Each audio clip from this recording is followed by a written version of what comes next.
For today's vlog, sa Duinglas kami. Christmas party ng mga ladies and gentlemen. Ladies lang pala.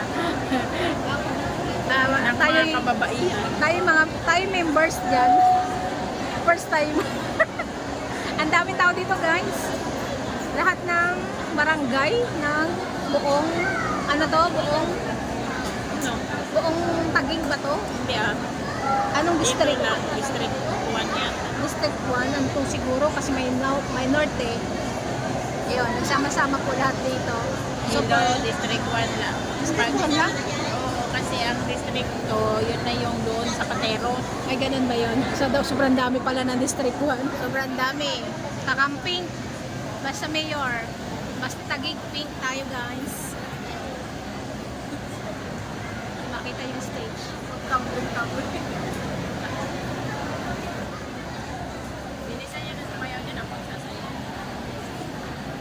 Sino sasayaw sa sound? Sala si Cherry siguro. Hindi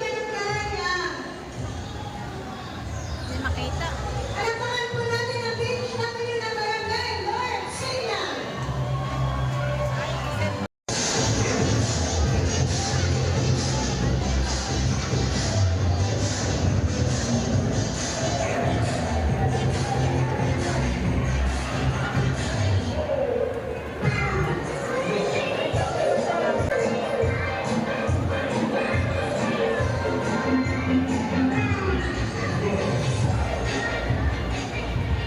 Lahat nakakamera. Ay, pambahay lang, di ba? Nakita ko naman kung gaano ka-talented ang mga kababaihan ngayon, di ba? Kaya nang sinasabi na ang Progressive Ladies League ay hindi lamang pambahay, di ba? Ang ating mga kababaihan ngayon nakakatulong na sa kanilang mga asawa, di ba? Mga talaga. Yan ang tinatawag na girl power. Oo. Kaya nang matatakot tayo mga asawa ng mga ladies, di ba? Kasi dati, ayaw nila iwanan ang paano sila mabubuhay. Pero ngayon, dahil sa Progressive Ladies League, kayang-kaya naman tumindig ng mga kababaihan. Yan, partner. Napaka-talented. Okay, ngayon po, nandito po ang ating barangay captain ng Central Signal.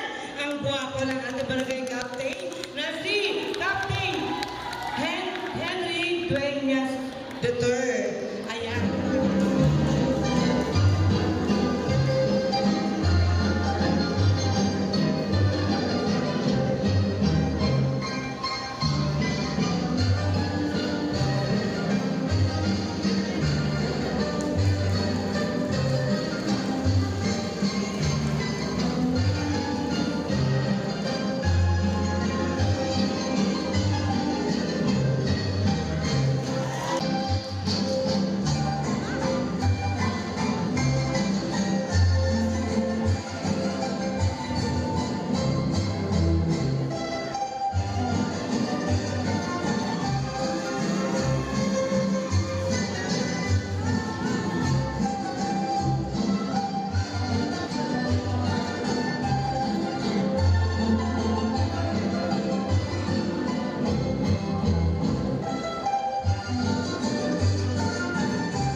Ayan, nasaan na po siya? Talaga naman At ang nanalo pa po ng isang tabang bigas mula sa Barangay Katuparan, Menchi Nogan. Menchi Nogan. Nasaan na po? Meron po ba? Menchi Nogan? Baka umuwi na. Wala si Ate Menchi. Ang mananalo ng electric fan, si Teresita Paskin. Teresita Paskin. Ayan. Sila po ang nanalo ng bigas at isang electric fan. Dito po